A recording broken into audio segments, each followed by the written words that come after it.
चीन और ताइवान के बीच का विवाद राजनीतिक विवाद है और दशकों पुराना है, लेकिन उसका रिश्ता अगर किसी एक जगह, किसी एक शख्स और किसी एक इमारत से है तो वो इमारत मेरे पीछे है।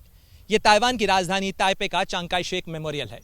चांग काई शेक यानी वो शख्स जिन्होंने 1949 में चीन के गृह युद्ध के बाद बीजिंग में माओ जेडुंग और उनकी कम्युनिस्ट पार्टी के कब्जे के बाद ताइवान में आकर पनाह ली थी और अपने साथियों के साथ यहां मिलकर रिपब्लिक ऑफ चाइना की स्थापना की थी, यानी उस मुल्क की स्थापना की जिसे सत्ता से बेदखल कर दिया गया, उस सरकार की स्थापना की जिसे बीजिंग की सत्ता से बेदखल कर दिया गया।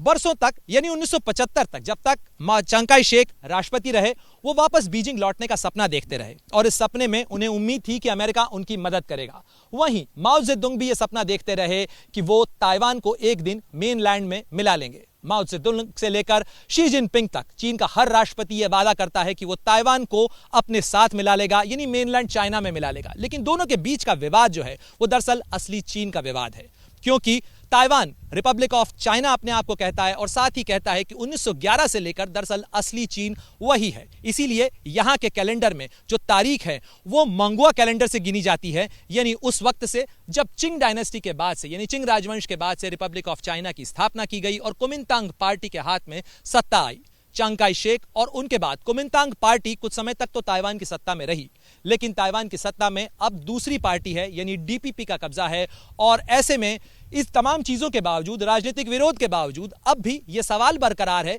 जहां चीन लगातार इस चीज को लेकर दबाव बना रहा है कि वो ताइवान को अपने में मिलाना चाहता है, चाहे कीमत लड़ाई की ही क्यों ना हो। वहीं ताइवान भी इस बात पर अड़ा हुआ है कि असली चीन वही है और वो किसी भी हालत में चीन की सत्ता को स्वीकार नहीं करेगा, यानी वो पीपल्स रिपब्लिक ऑफ चाइना का हिस्सा नहीं बनेगा।